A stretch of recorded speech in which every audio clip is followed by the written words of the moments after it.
ప్రార్థన పెట్టినందుకు రచ్చబండ దగ్గర పంచాయతీ పెట్టారు. పెడితే నన్ను మా నాన్నగారిని తమ్ముని పిలిచారు. వెళ్ళాము. వెళ్తే భయంకరమైన మాటలు.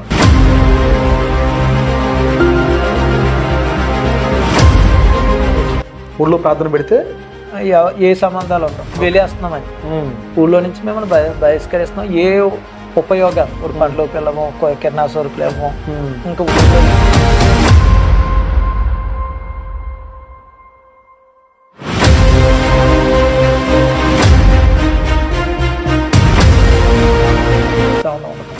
అంటే కుర్రోళ్ళు బెదిరించారు, ఊళ్ళో రచ్చబండ దగ్గర పెద్ద మనుషులు పంచాయతీ పెట్టి ఊళ్ళో దేంట్లో మీకు సంబంధం లేదని వెలివేశారు. అవును, ఇన్ని జరుగుతున్నా నేను ఆపుకోలేదు. ఇంకా కుర్రోళ్ళు వస్తారు.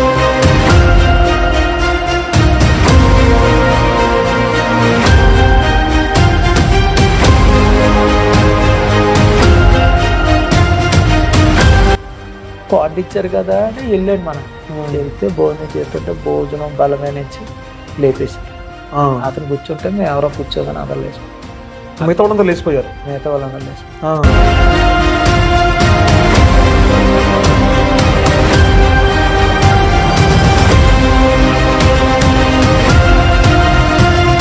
ఊర్లో మా విశ్వాసులు చనిపోతే ఊర్లో సమాధి చేయడం లేదు. సమాధి చేయడం లేదు, చాలా ఇబ్బంది పెట్టి ఆ టైంలో కూడా నొక్కారంటే ఎంత మనసులో పెట్టుకున్నారో. చాలా కఠినంగా ప్రవర్తించారు.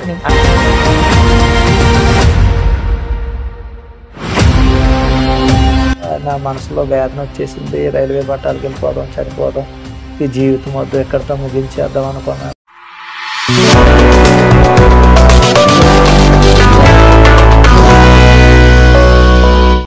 Praise the Lord. క్రీస్తునందు ప్రియమైనటువంటి దేవుని బిడ్డలైన మీ అందరికీ మన ప్రభు అయినటువంటి యేసుక్రీస్తు వారి శ్రేష్టమైన నామంలో మరొకసారి నా హృదయపూర్వక వందనాలు తెలియజేస్తున్నాను. ఈరోజు మరొక మంచి సాక్ష్యంతో మీ ముందుకు రావడానికి నేను చాలా సంతోషిస్తున్నాను. నాతో పాటు మీరు చూస్తున్నటువంటి బ్రదర్ పేరు షాలెం గారు. ఈరోజు పెనుగొండ, కొయ్యేటిగూడెం, అలాగే మొగల్తూరు ప్రాంతాల్లో దేవుని పరిచర్య ఘనంగా చేస్తూ ఉన్నారు. ఈ యవన కాలంలో దేవుని చేత పట్టబడి అద్భుతమైన పరిచర్య చేస్తున్న వ్యక్తిని ఈరోజు మీకు పరిచయం చేస్తూ ఉన్నాను. ఆయన సేవ ప్రారంభించిన దగ్గర నుంచి తన సేవ ముళ్ళ మీద నడకే, అంటే అడుగడుగున శ్రమలు, హేళనలు, నిందలు, వెలివేతలు. ఇప్పటికీ కూడా అందరితో కలిసిమెలిసి ఉండేటువంటి పరిస్థితి వారికి లేదు. అంతా పూర్తిగా వీళ్ళు మాకు సంబంధించిన వాళ్ళు కాదు అన్నట్లుగా సమాజానికి దూరంగా ఉంచే ప్రయత్నం చేస్తున్నారు మనుషులు. అయినప్పటికీ కూడా ప్రభువు కొరకు వెలిగించబడ్డ దీపంలాగా అనేక మందిని వెలిగించాలని ఆయన నిలబడి తన పరిచర్య చేస్తున్నారు. ఈరోజు ఆయన ఎటువంటి పరిచర్య చేస్తున్నారు, తన పుట్టిన ప్రాంతంలోనే ఎటువంటి వెలివేతకు ఆయన గురయ్యారు, ఎన్ని సమస్యలు, ఎలాంటి ఇబ్బందులు ఎదుర్కొన్నారు, ఇవన్నీ కూడా వారి నోటి ద్వారా వినేటువంటి ప్రయత్నాన్ని చేద్దాం. ఈ సాక్ష్యాన్ని మొదటి నుంచి ఆఖరి వరకు పూర్తిగా చూడాలని నేను మీ మనవి చేస్తూ ఉన్నాను. అంతేకాకుండా ఈ సాక్ష్యాన్ని మీ బంధువులకి, స్నేహితులకి, శ్రేయోభిలాషులందరికీ అందించే ప్రయత్నం చేయండి. నాతో పాటు మీరు కూడా దేవుని పనిలో పాలుభాగస్తులు అవుతారు. ఒక్క ఆత్మ రక్షించబడినప్పటికీ కూడా మనం అందరం కలిసి దేవుని రాజ్యాన్ని కట్టినట్లే. ఈ విషయాన్ని మీరు గుర్తుంచుకోవాలని చెప్పి నేను మనవి చేస్తూ ఉన్నాను. బ్రదర్ని మీకు పరిచయం చేస్తాను. Praise Lord brother. Praise Lord. చాలా సంతోషం, మీరు మీ సాక్ష్యాన్ని నాతో కొద్దిగా పంచుకున్నారు. నాతో ఫోన్లో మాట్లాడినప్పుడు శ్రమల మధ్య, సవాళ్ళ మధ్య, ఇబ్బందుల మధ్య మనుషులందరూ కలిసి అంటరాని వాళ్ళగా చూసేటువంటి పరిస్థితుల మధ్య దేవుని సేవ కొనసాగిస్తున్నాం బ్రదర్ అని చెప్పారు. మీరు సేవ ప్రారంభించింది ఎప్పుడు, సేవ ప్రారంభించక ముందు మీ కుటుంబ నేపథ్యం ఏంటి, అసలు సేవకు రావాలనేటువంటి ఆలోచన మీకు ఎలా వచ్చింది, యవన కాలంలో దేవుని కోసం ఎలా నిలబడ్డారు, ఇప్పటి వరకు సేవా జీవితంలో మీరు ఎదుర్కొన్నటువంటి సవాళ్ళు ఏంటి, ఇవన్నీ కూడా వీడియో చూసేవారితో మీరు పంచుకునే ప్రయత్నం చేయండి. మిమ్మల్ని, మీ సాక్ష్యాన్ని దేవుడు దీవించాలని కోరుతున్నాను. Praise the lord.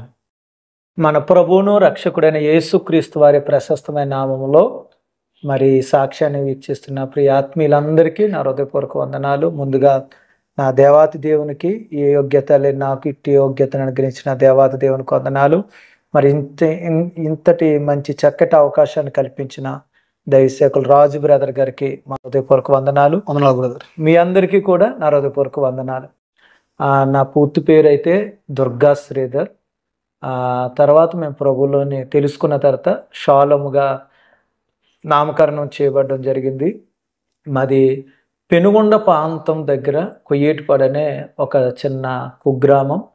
ఇది పశ్చిమ గోదావరి జిల్లా పెనుమంట్ర మండలంలో ఈ గ్రామం అనేది ఉంటుంది. కాబట్టి దైవసేవకులు అడిగినట్లుగా నా క్రీస్తుని ఎరగక ముందు నా జీవితం, క్రీస్తుని ఎరిగాక సేవకు వచ్చిన తర్వాత ఎలా ఉన్నది అనేది మీతో నేను పంచుకోవాలని ఆశపడుతున్నాను. మొట్టమొదటిగా మా నాన్నగారు దొంగ వెంకటేశ్వరరావు గారు, మా అమ్మగారు దొంగ లక్ష్మి గారు రక్షణ పొందుకున్న తర్వాత దెబోరా అని పేరు పెట్టడం జరిగింది. పూర్తిగా మేము అన్య కుటుంబాల్లో మేము ఉండడం జరిగిందండి. ఎందుకంటే చిన్నప్పటి నుంచి కూడా హిందూ సాంప్రదాయం ప్రకారం పూజలు చేయడం, వ్రతాలు, మరి యాగాలు చేయడం అయినా, మరి జాగారాలు చేయడం, ఇలాంటి వీటిలో ఎక్కువ ఆసక్తి కలిగి ఉండేది. మా అమ్మమ్మ గారు మరి నన్ను పుట్టినప్పుడే మొక్కుకుని నా పేరు దుర్గా ప్రసాద్ అని ఆ దేవతకి పేరు చొప్పున ఇలా పెట్టడం జరిగింది. కాబట్టి ఇలాంటి సన్నివేశాల మధ్య మేము వచ్చాము. అలాంటి పరిస్థితుల్లో చిన్నప్పటి నుంచి కూడా నేను బాగా ఎక్కువ పూజలు కానీ, వినాయక చవితులు వస్తే అవి ప్రత్యేకించి మేము చేయడం, ఇలాగ మా ఇంట్లో బ్రాహ్మణులు ఉండడం బట్టి వారి ద్వారా వాళ్ళకి సహకారంగా ఉంటూ చాలా విషయాల్లో మేమే కొత్త సపోర్ట్గా ఉండడం అనేది జరిగేది. ఇలాగ ఆ పరంపరలో వరలక్ష్మి వ్రతం వచ్చినా, మరి ఏది జరిగినా, కృష్ణాష్టమి వచ్చినా కానీ, ఏ పండుగ వచ్చినా మేము ఎక్కువ చేసేవాళ్ళని. అలాగే ఎక్కువ నాకు దుర్గమ్మ అంటే ఆ గుళ్ళకి ఎక్కువ వెళ్ళేవాడిని. అలాగే నా చిన్న వయసులోనే ఒక సమస్యను బట్టి అయ్యప్ప స్వామి మాల కూడా వేసుకోవడం జరిగింది. 5వ తరగతిలో నేను భయంకరమైన ఆ టైంలో చెవు నుండి సీమ్ కారడం, అది భరించలేని నొప్పిగా మారిపోవడం, అది తగ్గుతుందని చెప్పినాడు మా నాన్నగారు. నేను 5 సంవత్సరాల చదువులో మరి ఇంచుమించు 10 సంవత్సరాలు ఉంటాయేమో నాకు, 12, 10. మరి ఆ టైంలో నేను మరి స్వామి మాల వేసుకోవడం, ఈ విధానాలన్నీ మీ అందరికీ తెలుసు. తెల్లరగట్ల లేవడాలు, కొండకు నడిచి వెళ్ళడం, ఇలాగ ఎన్నో భక్తి భావాలతో మేము ఉండేవాళ్ళం. మరి మా గ్రామంలో అందరితో కలిసి ఇదే భక్తి, ఇదే ఆధ్యాత్మికతలో మేము ముందుకెళ్ళేవాళ్ళం. కానీ యేసుక్రీస్తు వారు మా జీవితంలోకి ఎలా వచ్చారు అనేది చెప్పాలని అనుకుంటే మా నాన్నమ్మ గారి గురించి ఒక మాట మేము చెప్పాలి. ఎందుకంటే ఆమె మా గృహంలోకి ఒక పునాది. మా నాన్నమ్మ గారికి చిన్నప్పుడే మా పెద్దనాన్నగారు, మా బాపు గారు, మా నాన్నగారు ఆఖరి వ్యక్తి. అలాగా వాళ్ళు జీవిస్తున్న టైంలో మా నాన్నగారు జన్మించిన కొంతకాలానికి మా తాతయ్య గారు చనిపోయారు. ఆయన కళ్ళు గీసేవారని తెలిసేది, మాకు తెలియదు కాబట్టి చెప్తే విన్నాం. అలా చనిపోయిన తర్వాత మా నాన్నమ్మ గారు కొయ్యేటిపాడు గ్రామంలో బ్రతకడానికి కష్టమైపోయి పిల్లల్ని తీసుకుని పేరుపాలు, మీ అందరికి బాగా తెలుసు, సముద్రాలు ఉంటాయి అక్కడ, పిల్లల్ని తీసుకుని ఉప్పు పండించడానికి అలాగా ఉప్పు వ్యాపారం బ్రతకడం కొరకు 6 నెలలు అక్కడ 6 నెలలు ఇక్కడ ఉండడం జరిగింది. అలాంటి సందర్భాల్లో మరి మా నాన్నగారు వాళ్ళకి చదువులు రాలేదు, ఇంకా ఏ స్కూల్లో జాయిన్ చేసుకోకపోవడం వల్ల వాళ్ళు అలాగే ఉప్పు వ్యాపారం చేసుకుంటూ నేటికి అదే వ్యాపారంలో నాన్నగారు కొనసాగుతున్నారు. మా పెద్దనాన్నగారు అయితే వేరే విషయాల్లో వారి వ్యాపారాల్లో వాళ్ళ వృత్తుల్లో వాళ్ళు ఉన్నారు.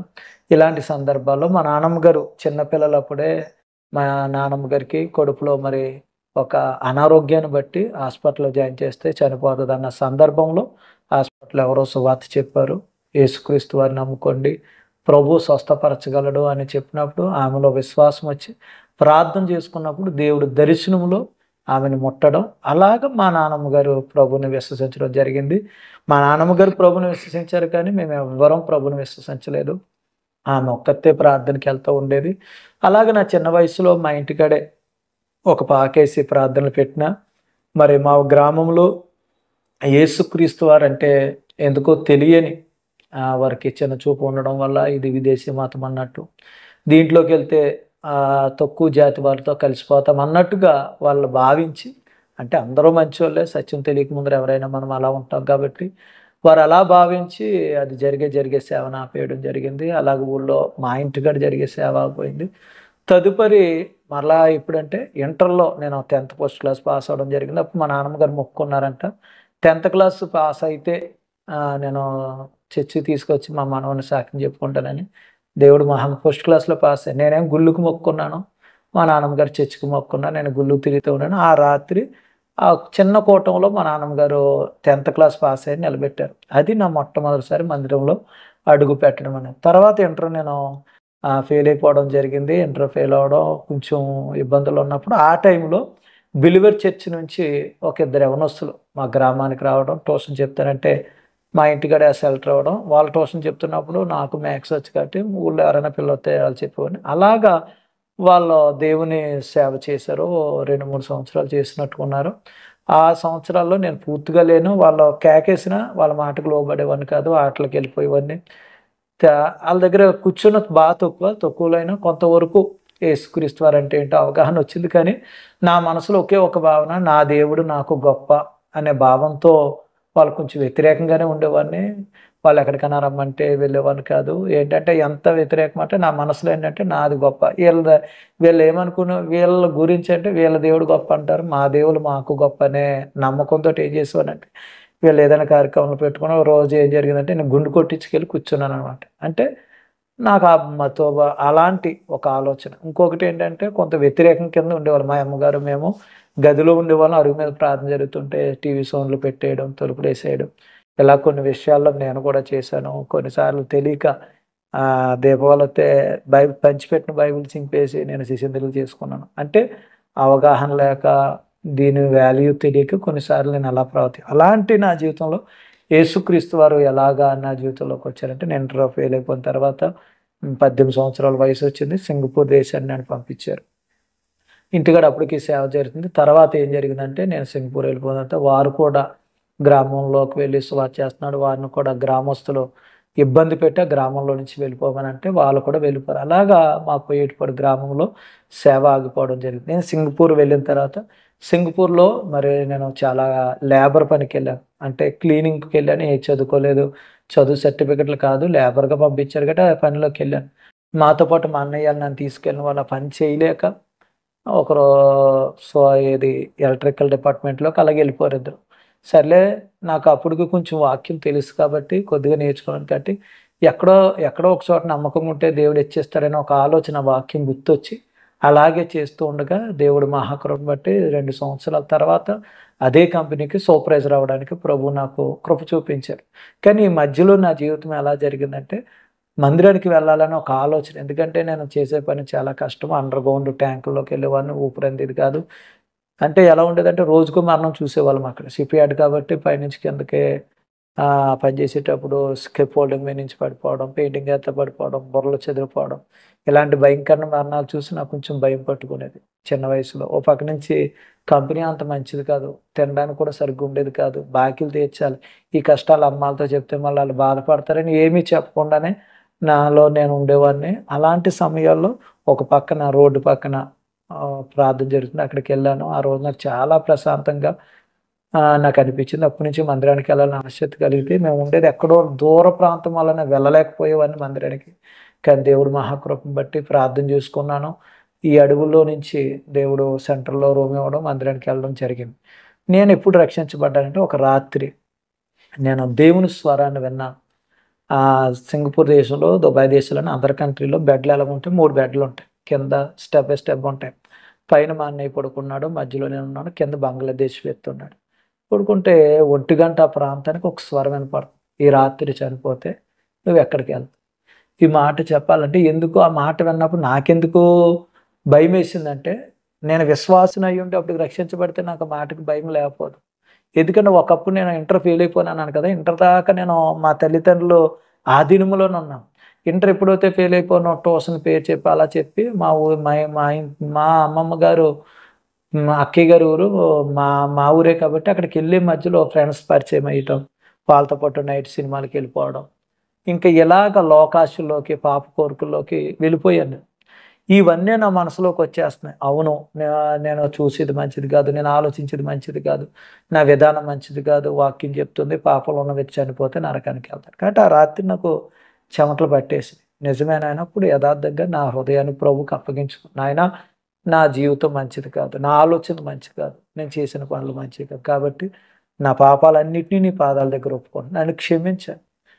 నాకు మారు మనసు రక్షణ దయచేయమని అడిగితే 1 గంటకు అనుకుంటా కిందకొచ్చేసి బైబిల్ పట్టుకొని ప్రార్థించుకుని ఆ రాత్రి నేను నా జీవితాన్ని యవ్వనకాల జీవితంలో బ్రతికితే నీ కొరకని నేను ఆ దేవుణ్ణి అడిగి ఆ రాత్రి నా జీవితాన్ని ఏసైకి అప్పచెప్పాను.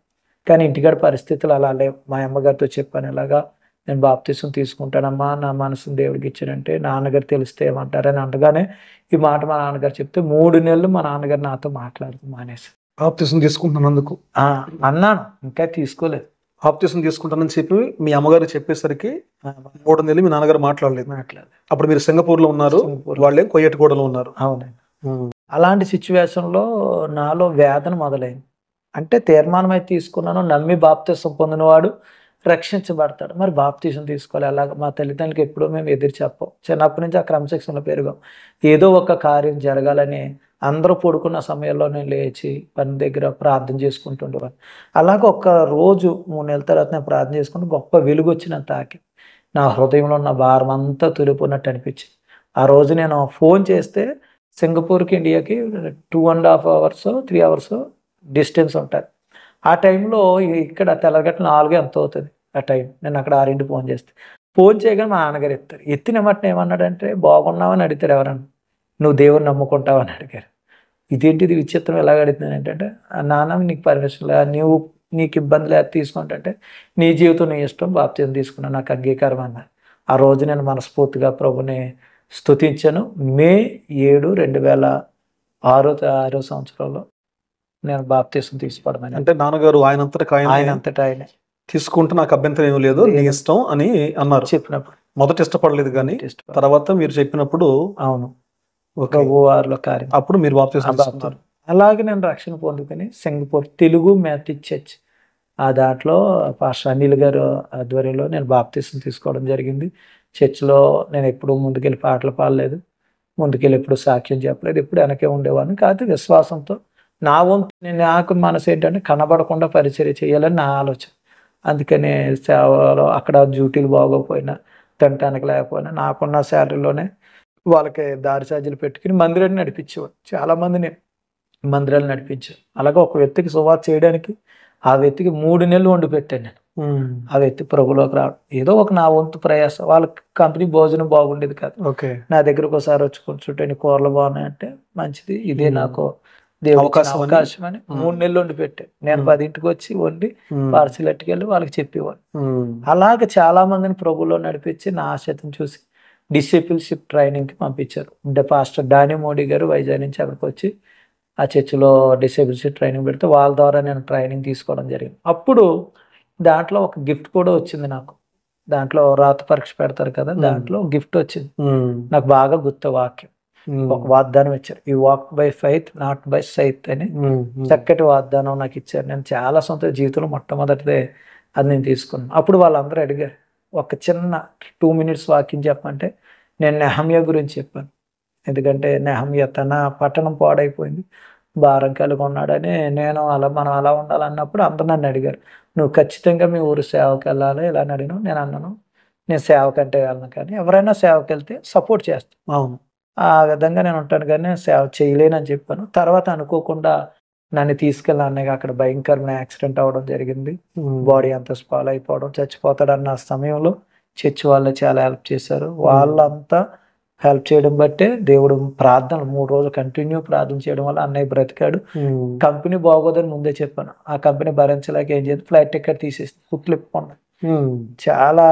శుక్రవారం జరిగింది, ఆదివారం మీటింగ్ అయింది జరిగింది, శుక్రవారం పంపించేసి చాలా ఒక్కడే ఎలా వెళ్ళిపోతాడు. మా అన్నయ్య వాళ్ళతో డిస్కషన్ చేసి సరే నాన్న ఫోన్ చేసి, నాన్న ఈ టైంలో దేవుడి ప్రేమను చూపించాలని బ్లాక్లోనే టికెట్లు కొనుక్కి అప్పటికప్పుడు ఆయన తీసుకొచ్చేసి మద్రాస్ నుంచి తిర్చికి, సింగపూర్ నుంచి తిర్చి నుంచి ఇలాగ వైజాగ్ నుంచి వంశీ హాస్పిటల్, తణుకు వంశీ హాస్పిటల్, ఎముకల హాస్పిటల్ అక్కడికి తీసుకొచ్చి కొన్ని నెల రోజులు ఉన్నాను. తర్వాత మళ్ళీ నేను అక్కడికి వెళ్ళేటడికి వీసా అయిపోయి ఇంకా పని లేదనమాట, ఇంకా అలాగ అయిపోయింది. కాకపోతే నా ఆలోచన ఏంటంటే, నేను మా ఊర్లో ఎలాంటి పరిస్థితులు ఉన్నాయి కదా, నేను సింగపూర్లో పిఆర్ అవ్వాలని ఆశ నా ఓన్లీ. ఎందుకంటే సూపర్వైజర్ పాస్ వచ్చింది, అక్కడ 3 పాసులు ఉంటే ఎస్ పాస్ ఇస్తారు. రెగ్గర్ కంపెనీలో రెగ్గర్ కింద చేసేవారు, సిగ్నల్ మ్యాన్ అంట,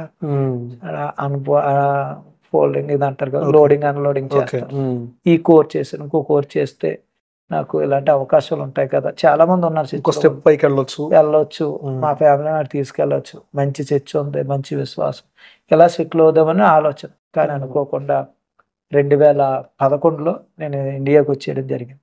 ఇండియాకి రావడం మొదలు నా జీవితంలో విశ్వాసానికి పరీక్షలు ఎప్పుడు ఒకేలా ఉండదు కదండి. క్రైస్తవ జీవితం చాలా అనుభవించేశాను. మీరు ఇంటి దగ్గర ఉన్నప్పుడేమో యేసు ప్రభువుని ప్రార్థన పెట్టేవాళ్ళని వ్యతిరేకించారు.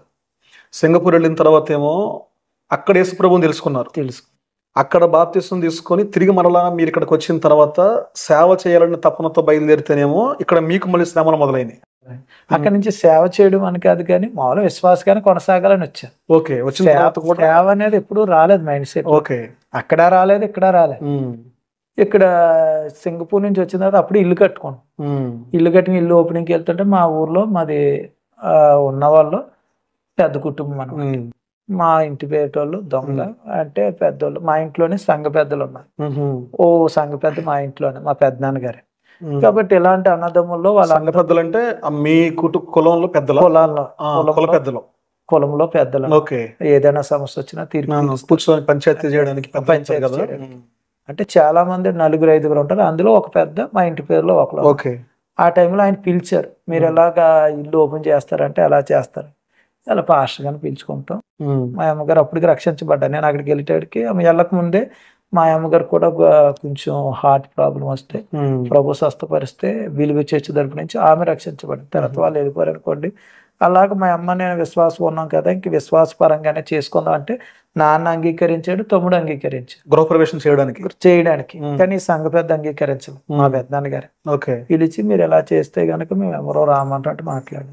నన్నే అడిగారు. నన్ను అడిగితే నేను అంటాను ఇప్పుడు బాగానే ఉంటుంది, రేపొద్దున ఏదైనా జరగకూడదు జరిగితే మా విశ్వాసాన్ని దాటి మేము ఏమైనా చేస్తే దానికి ఎవరు బాధ్యులు కాదు, మేమే బాధ్యత, మేమే దేవుడికి లెక్క చెప్పుకోవాలి. కాబట్టి ఈ విషయాలు మమ్మల్ని అబ్జెక్షన్ పెట్టొద్దని మేము అనుకుని వెళ్ళిపోయాం. వాళ్ళేం మాట్లాడలేదు. ఏదో మనోళ్ళే కదా అనుకున్నాం. కానీ ఆ రోజు గృహప్రవేశం చేసినాడు ఎవ్వరూ రాలేదు. వండిన వంటలు అందరినీ పెట్టుకున్నా అన్నీ కూడా చాలా మాకు కొంచెం బాధ అనిపించి మా నాన్నగారు బాధపడ్డా, మేము బాధపడ్డాం. సో ఆ గృహప్రవేశం మీ ప్రార్థనతో చేసినందుకు ఎవరు భోజనం చేయడానికి కూడా ఎవరు రాలేదు మీ కుటుంబాల్లో నుంచి రాలేదు. ఇంకా బంధువులు అవన్నీ మిగిలిపోయినాయి. ఇలా జరిగింది. తర్వాత నేను ఈ పరిస్థితుల్లో మరలా సింగపూర్ వెళ్ళడానికి ప్రయత్నించు. మా అక్కడ ఉన్న సేవకులు డానీ మోడ్గా నేను సేవలో కొత్త అంటే ట్రైనింగ్ అయ్యాక ఆయన చాలా ట్రై చేశారు.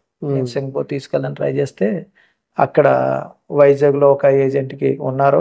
వాళ్ళని కలిస్తే ఇక్కడ మరలా నువ్వు వచ్చేది కానీ ఇక్కడ పరిచయం చేయద్దు కానీ నువ్వు మంచి ఆత్మీయంగా ఉంటా అంటే వాళ్ళ ప్రోత్సాహాన్ని బట్టి వాళ్ళు కొంత ధనం కట్టా, నేను కొంత ధనాన్ని పోగేసుకుని వెళ్ళిన తర్వాత అది చాలా నా జీవితంలో అదో పెద్ద మైనస్ పాయింట్. ఏంటంటే నేను ఆయనకి మా పాస్పోర్ట్లో ఆయన ఏం చెప్పంటే ఇదే బైబిల్ పట్టుకుని నేను మీ చర్చిలో ముందు విశ్వాసం అన్నాడు. ముందు విశ్వాసం అంటే నమ్ముతాం కదా, ఎక్కట్లాగా స్టాండర్డ్గా ఉండరు అక్కడ. అవును, ఎవరో డ్యూటీలు అయిపోతే ఇండియాకి వెళ్ళిపోతారు, వచ్చి వాళ్ళు వస్తారు. నేను నమ్మేసి అలా వచ్చిన తర్వాత మా ఊర్లో కూడా మా పెద్దమ్మ గారు అబ్బాయిలు అన్నారు. ఆయన ఏమన్నారంటే ఇంకెవరైనా ఉంటే చెప్పంటే మా పెద్దమ్మ గారు అబ్బాయి ఉన్నాడు, వాడు కూడా జాయిన్ చేస్తే వాడికి కూడా కొంత హెల్ప్ అవుతుంది. మా మామయ్యతో చెప్తే ఈ ఏజెంట్ మా మామయ్య టైఅప్ అయిపోయి ఏం చేశారంటే మా మామయ్య కొంత ఏదో ఇస్తానని ఉంటారు. అలాగే మా ఊర్లో 10 మందిని పోగేశారు కుర్రోళ్ళని. వాళ్ళు మా ఇంటికి వచ్చాడు కానీ నువ్వు సింగపూర్ వెళ్ళావు కదా ఎలా ఉంటది అంటే నాకు తెలియదు, ఇది దేవుడే పలికిచ్చాడు నోట్ అంట. నాకు తెలియదు, ముందు వెళ్ళింది అయితే నాకు తెలుసు, ఇది ఎవరో ఏజెంట్ అంట, నాకు సంబంధం లేదు, నేనే ఎలాగెళ్తానో నాకు సంబంధం లేదు. కాబట్టి ఈ విషయాల్లో మీరు ఎప్పుడైనా సెర్చింగ్ చేసుకుని నిజం అనుకుంటాను రండి, లేకపోతే మీరు నా మాట చెప్పి రావద్దన్నా దేవుడు ఎందుకు పలికిచ్చాడు. అతడు ఏం చేశాడంటే మాకు ఫ్లైట్ టికెట్లు తీసేశాడు. వేసాలు వచ్చినాయి. అన్ని వచ్చిన తర్వాత ఏం చేసిందంటే మేము మద్రాసు వెళ్ళిపోయి వైజాగ్ నుంచి మద్రాసు వెళ్ళిపోయి నేను అలా వచ్చేస్తాను అన్నాడు. అలా వచ్చేస్తానన్న వ్యక్తి మద్రాసు వెళ్ళిపోయిన తర్వాత మద్రాసు ఫ్లైట్ ఎక్కేసి ఫ్లైట్ ఎక్కే అరగంట ముందు నుంచి ఏజెంట్ కనపడతలే స్విచ్ ఆఫ్. చాలా గందరగోళం అయిపోయింది. వైజాగ్ లో 23 మందితో 13 మంది అక్కడ, మా ఊరు నుంచి వెళ్ళిన 10 మంది, వీళ్ళందరూ గందరగోళం అయిపోయింది. మా ఊరు ఆగిపోయారు అక్కడ, వాళ్ళకి ఫ్లైట్ టికెట్లు తీయలేదు. మాకు ఫ్లైట్ టికెట్లు తీసి ఫ్లైట్ టికెట్ ఉంది వేసా ఉంది, ఇంకా మోసమే ఉంటదని మేము వెళ్ళిపోయాం. ఫ్లైట్ టైం అయిపోయింది. ఇండియా ఎయిర్పోర్ట్ లో కూడా మనకి మద్రాస్ లో కూడా వాళ్ళు కూడా చూడకుండా స్టాంప్ వేసి పంపించేసారు. ఇమిగ్రేషన్ అయిపోయింది. అవును. కానీ సింగపూర్ లో దిగాము. అక్కడ మేము ఇమిగ్రేషన్ ఆపేశారు అక్కడ. ఎందుకు ఆపేశారు ఏం చెప్తారు, గేట్ అవతలేమో మా సేవకులు వాళ్ళందరూ ఎదురు చూస్తున్నారు, ఇక్కడే మమ్మల్ని ఆపేశారు. ఏంటంటే మమ్మల్ని అన్న తీసుకెళ్ళి పోలీసులు కస్టడీలో రూమ్లో వేసేసారు. నాకు అర్థం కలదు ఏంటి అని అంటే తర్వాత చెప్పారు, మీద wrong case, Singapore government cheat చేశారని మాకు స్టాంప్ ఆడేసారు. ఇంకా రాత్రి చాలా ఇబ్బంది పడ్డాం. చాలా అంటే ఇది ఎక్కడెలా ఉంచాను, ఈ ఊళ్ళో వాళ్ళు ఏం చేశారంటే ఈ పాస్టర్ గారిని నమ్మేశాడు. ఈడు పాస్టర్ గారు ఈడు టైఅప్ అయిపోయారు. వీళ్ళందరినీ మోసం చేసింది ఈ కుర్రాడే. ఊళ్ళో పెద్ద పాస్టర్ గారితో కలిసి ఇదంతా మోసం చేశారు. ఇదంతా ప్లాస్టర్ గారు ప్లాన్ అంతా అందరికి ప్రాపకాండం అయిపోయింది. అందులోకి ఎవరికల్లా మొత్తం డిప్రెషన్ లోకి వెళ్ళిపోయి రైల్వే స్టేషన్కి వెళ్ళిపోవడం, చచ్చిపోవడం అవమానం కదండి. అవును కదా, మరి సొంత ఊర్లో మోసం చేశాడు అంటంతోనే మన మనసు గలిబిలైపోయింది. అది గలిబిలవుతుంది కదండి. అక్కడ అలా జరిగింది. అక్కడి నుంచి మేము 2 రోజులు ఒక రోజు సింగపూర్లో మాకు డబ్బులు లేవు, తిరిగి రావడానికి డబ్బులు లేవు, పరిస్థితులు బాగాలేదు. ఆ గవర్నమెంట్ పంపించారు. అప్పుడు ఏం చేసిందంటే మేము ఎలా ఉన్నామంటే అని 10 మంది 20 మంది వాళ్ళని రిక్వెస్ట్ చేస్తే ఎయిర్ ఇండియా ఎయిర్పోర్ట్స్ వాడు మాకు టికెట్లు తీసి తానే పంపించేసి చెన్నైలో దింపేసి పాస్పోర్ట్ లాగేసుకున్నాం. పాస్పోర్ట్ డబ్బులు కట్టేసి ఆ రూమ్ లో ఉన్నందుకు ఫ్లైట్ కి ఫైన్ వేసాడు. ఫైన్ వేసి ఆ ఫైన్ కడితేనే మీ పాస్పోర్ట్లు ఇస్తాం అని. ఇక అందరంటే ఎవరికాళ్ళు ఇంట్లోకి వెళ్ళిపోయారు. నేను ఇంటికి వెళ్తానికి లేదు, ఫోన్ చేశాను నాన్నకి ఎలా ఉందో ఇక్కడికి వచ్చేసానంటే ఊళ్ళో పెద్ద గొడవ, చాలా పెద్ద గొడవ. ఇవన్నీ మొత్తం కుటుంబానికి వచ్చి గొడవ చేస్తే మా మామయ్య గారిని సంఘం పెట్టారు. వీళ్ళందరినీ ఇలా పోగేసి పంపించే కాబట్టి నీకు 3 లక్షల తొప్పేశారు మన మామయ్య గారికి. 3 లక్షలు పాప నేను 10 ఏళ్ళకి 5 ఏళ్ళకి కక్కుతు పడినందుకు చాలా నష్టపోయాడు. మాకు చాలా బాధ. అప్పుడు మా నాన్నగారు ఈ సిచ్యువేషన్ లో ఇంటికి రావద్దు, చాలా భయంకరంగా ఏం చేస్తారు మంచిగా, నువ్వు అక్కడే మన తెలిసిన చుట్టాలు ఉన్నారు అక్కడ ఉండిపోమని. నాకు ఇంకా అర్థం కావట్లేదు, నా విశ్వాస జీవితం నా ప్రయాణం ఏంటి అర్థం. అప్పుడే దేవుని తెలుసుకున్న కొత్త రోజుల్లోనే ఇటువంటి పరిస్థితులు ఎదురై ఇంకా అన్ని మోసపోయాను.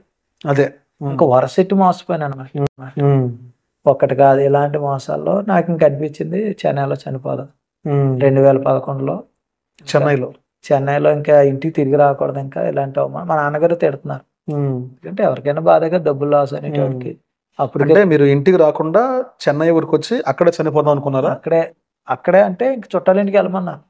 ఎవరి దగ్గరికి వెళ్ళినా ఫెయిల్యూర్ ని ఎవరో ఎంకరేజ్ యాక్సెప్ట్ చేయరు. అవును, ఇప్పుడు చదువు లేదు. అవును, వెళ్ళి నేను ఏమైనా సంపాదించానంటే అది లేదు, రెండోసారి వెళ్ళానంటే అది లేదు. ఒక వ్యక్తి గొప్పడు వెళ్తే ఎవరైనా తీసుకుంటారు, కానీ ఒక వ్యక్తి సొంత ఊర్లోనే అందరిని మోసం చేశాడనే పేరు మోసుకుంటూ వెళితే ఎవరు రానివ్వరు కదా. కాబట్టి అలా నా మనసులో వేదన వచ్చేసింది. రైల్వే పట్టాలకు వెళ్ళిపోదాం, చనిపోదాం, ఈ జీవితం వద్దు, ఎక్కడితో ముగించేద్దాం అనుకున్నదే. దేవుడు ఎందుకో కఠినమే ఇచ్చి మరలా అలాంటి ఆలోచన నుంచి దేవుడు ఎందుకో తప్పించి ఓ 4 రోజులు అక్కడ ఉండి ఇక్కడికి వచ్చేటప్పటికి ఊళ్ళో ఇంకా అవమానాలు, అమ్మా నాన్న ఇంకా వరసెట్టి నువ్వు అందరినీ నమ్మేస్తావు ఇలా నువ్వు అనేటడికి ఊళ్ళో ప్రతి ఒక్కరు ఇంకా బయటే నేను పొలాలు వెళ్ళిపోయి ఏడ్చేవాడు.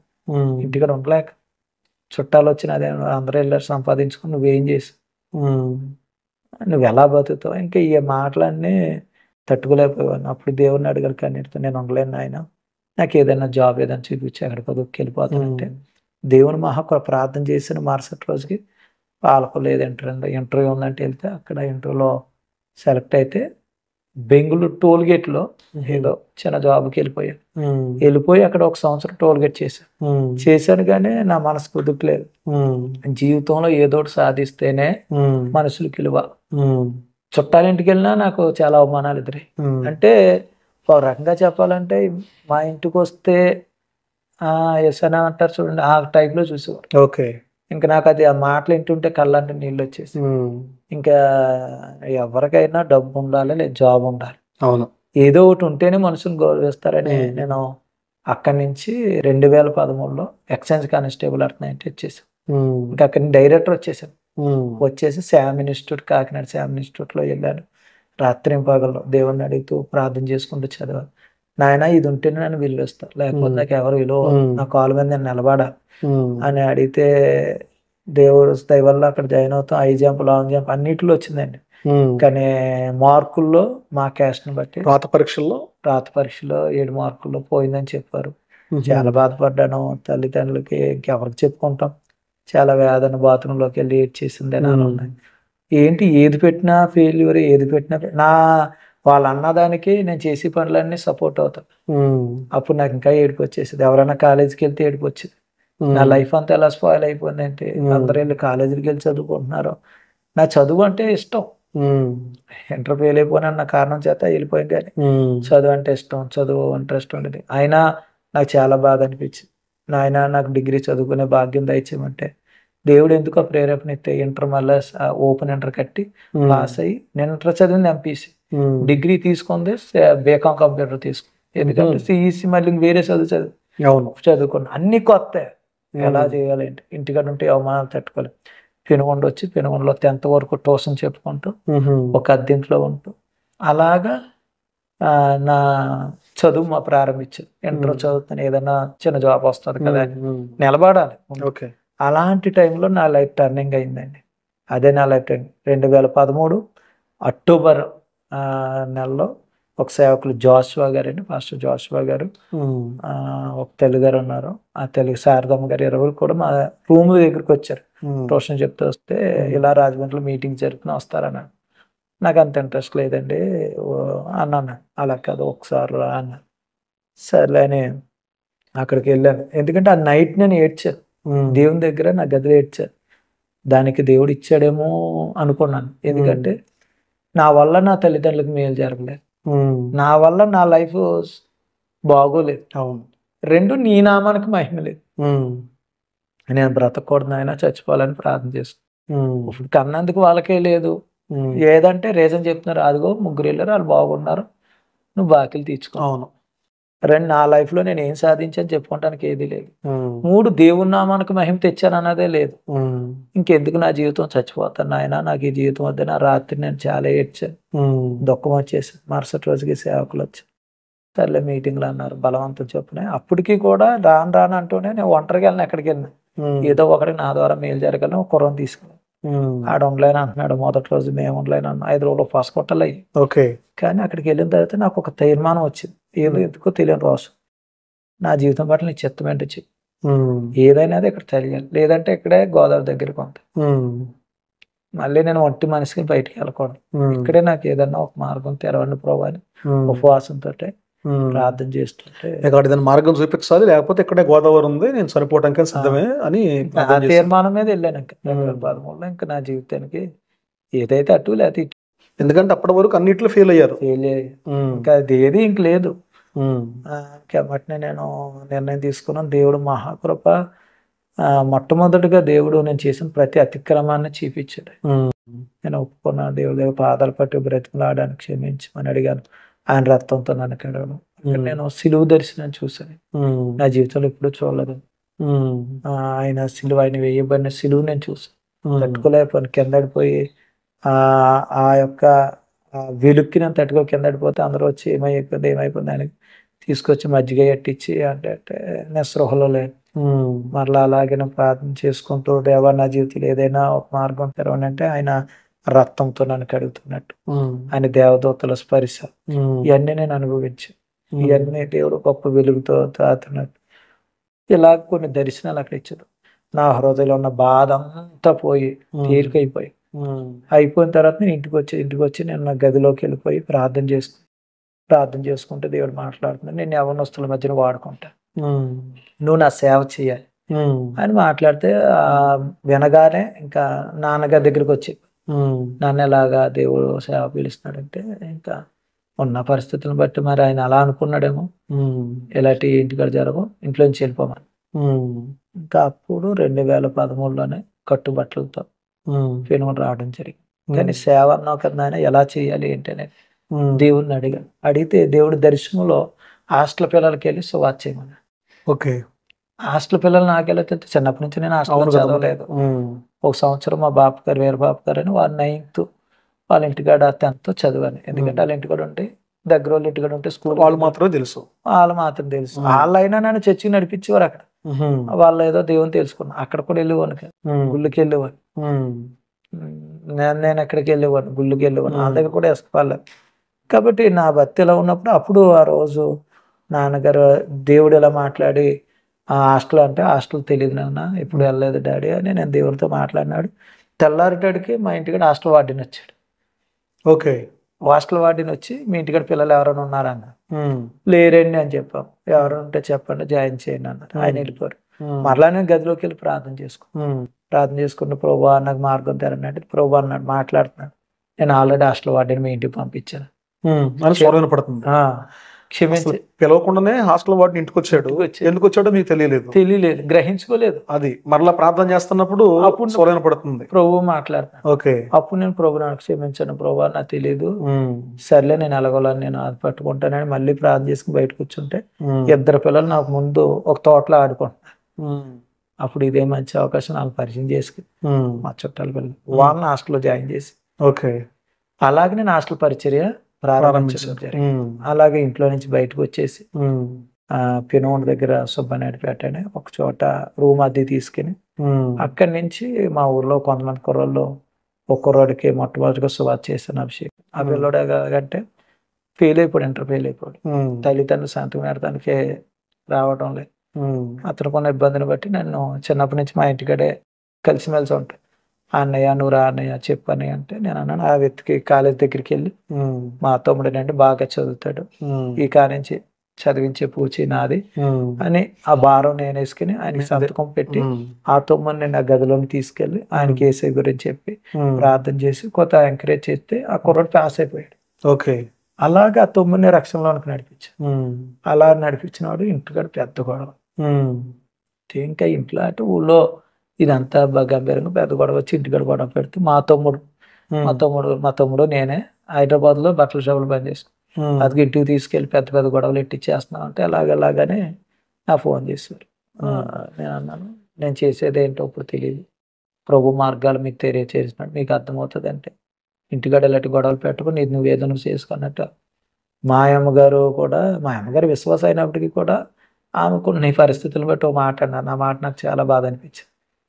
అంటే ఇంకా నేను మీటింగ్లు పెట్టుకుంటా చిన్నగా తెలిసినప్పుడే పత్రికలు రాసేవాడు. నాకు పత్రికలు రాయడం ప్రభు మాట్లాడేవాడు, పత్రికలు రాసేవాడు. వాక్యం చెప్పడానికి పుస్తకం తెరిస్తే ఏం చెప్పనంటే దేవుడు మాట్లాడేవాడు. చెప్పడానికి ఏమీ రాదో, అవును, వాక్యం వెతుకునేటట్టుగా ఆయన మాట్లాడేసేవాడు.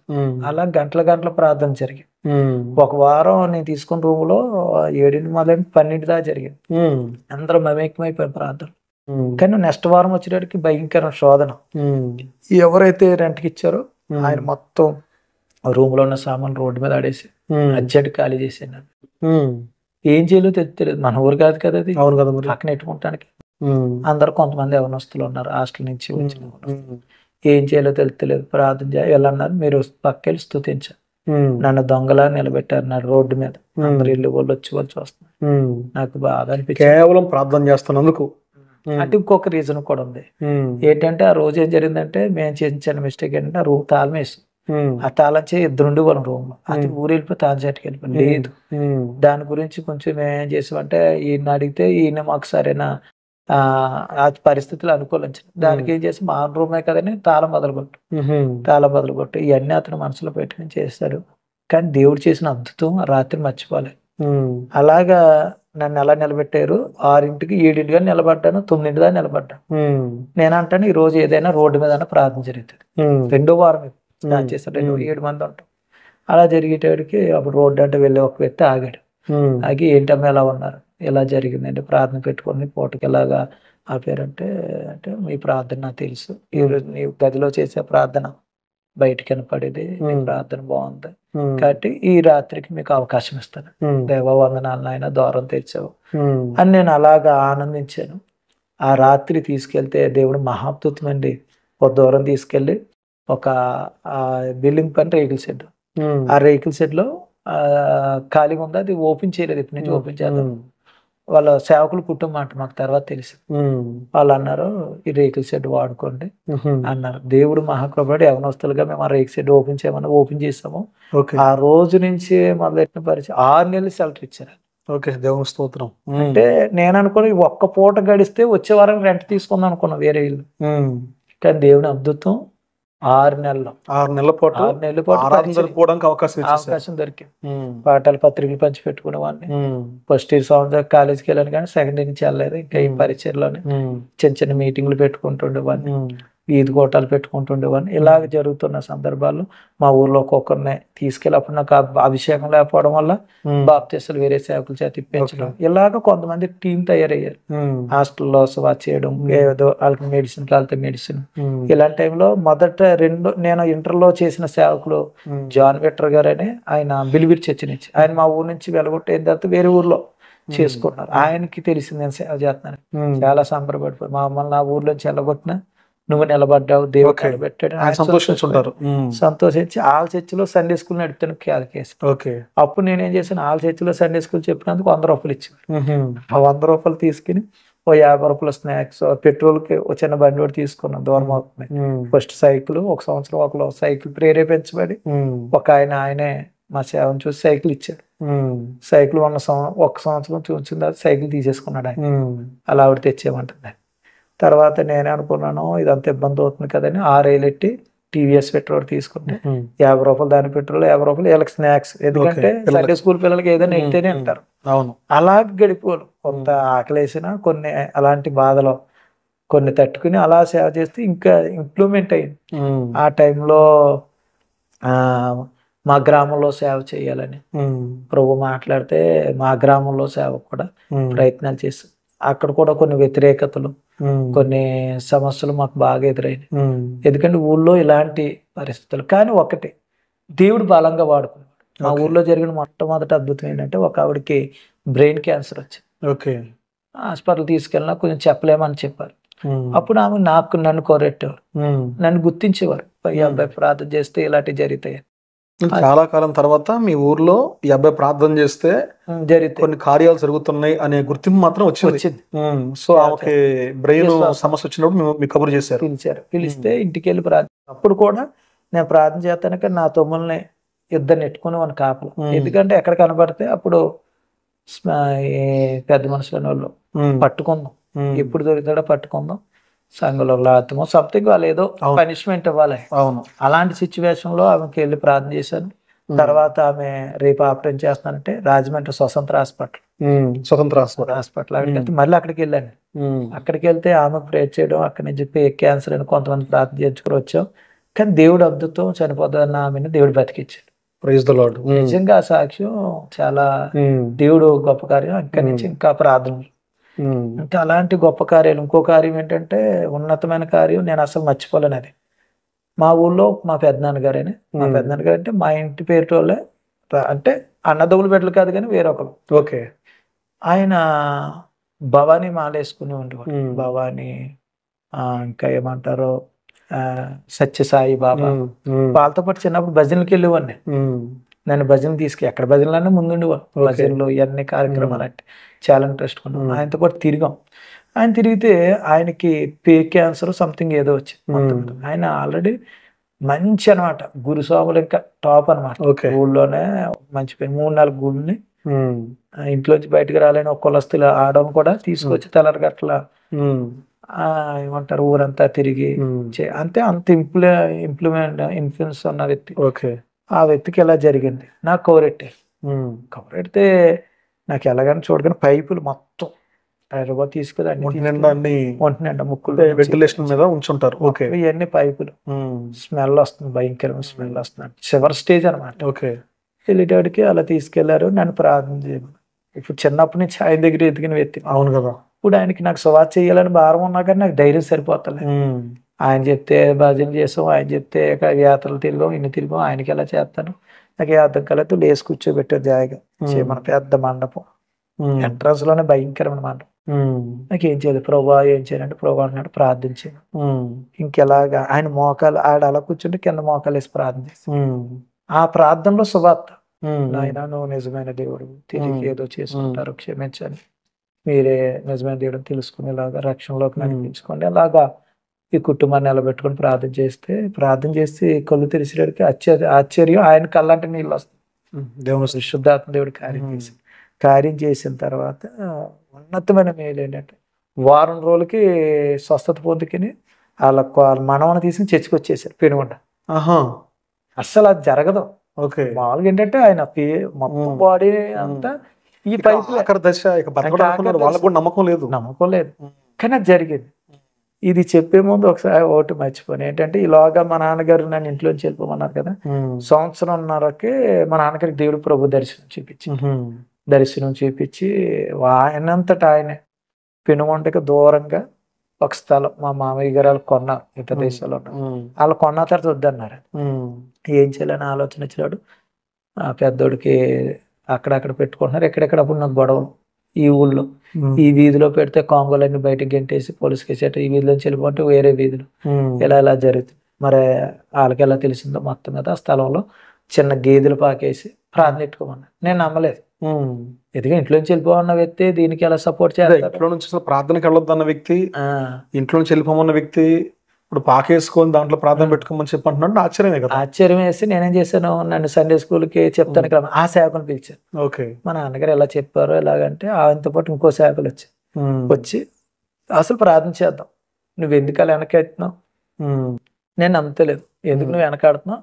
రా లోపలికి వెళ్ళి ప్రార్థన చేద్దాం, దేవుడు ఏం మాట్లాడుతూ చెప్తాడంటే గదిలోకి వెళ్ళి ఆ పాకలో ప్రార్థన చేసేటడికి ఒక తల్లి గారికి దర్శనం చూపిస్తాను. ఈ స్థలంలో నుండి నేను మొత్తం బోధగంతల వరకు నేను వాడుకుంటాను రైట్ అని దేవుడు మాట్లాడుతుంటే అప్పుడు మాకు నమ్మకం కలిగి అక్కడికే ఇంక 6 నెలలు ఎక్కడైంది, ఎక్కడి నుంచి అక్కడ మొదలెట్టు చిన్న ఆటో ఒకటి తీసుకుని జాయిగా ఒకరు ఇద్దరు ముగ్గురు అక్కడ దేవుడు అద్భుతంగా పోషించేవాడండి. 2 అయిపోయేది. అక్కడేమో పొద్దున్నేమో హాస్టల్ పొద్దున్నే సండే స్కూల్ చూసుకునేవాళ్ళు. అక్కడి నుంచి మళ్ళీ హాస్టల్కి వెళ్ళేవాళ్ళు, హాస్టల్ చూసుకుని అక్కడి నుంచి ఇక్కడ 1 గంటకో 2 వచ్చేవాళ్ళు. అక్కడ 12 అవుతుంది. ఇక్కడ 2 విశ్వాసులే, ఫస్ట్ లో 2 విశ్వాసులే. నైట్ వచ్చేవారు హాస్టల్ కూరవాళ్ళు, పాఠాలు ఉండేవారు కదా విశ్వాసం. వీళ్ళకి వీళ్ళకి బయటకు రావడానికి అవకాశాలు ఉన్నాయి. అక్కడ 2 విశ్వాసాలు చేస్తున్నాడు. ఒక బ్రాహ్మలావిడ వచ్చింది మందిరానికి, ఆవిడ అప్పటికే రక్షించబడు. ప్రభు చెప్పాడంట పాకలోకి వెళ్ళమని. నిజంగా పాకలోకి వస్తే నిజంగా దేవుడండి, ఆమె గుమ్మడికాయ ఏదంటారు ఆనపకాయ వండేసి కలబెట్టి అన్నం పెట్టి దాంట్లో కొంచెం పురుగులు ఉన్నా గానీ మాకేమనిపించింది అంటే ఇదే దేవుడు మాకు ఇచ్చిన ఆహారం. అలా తిన్న రోజులు ఉన్నాయి.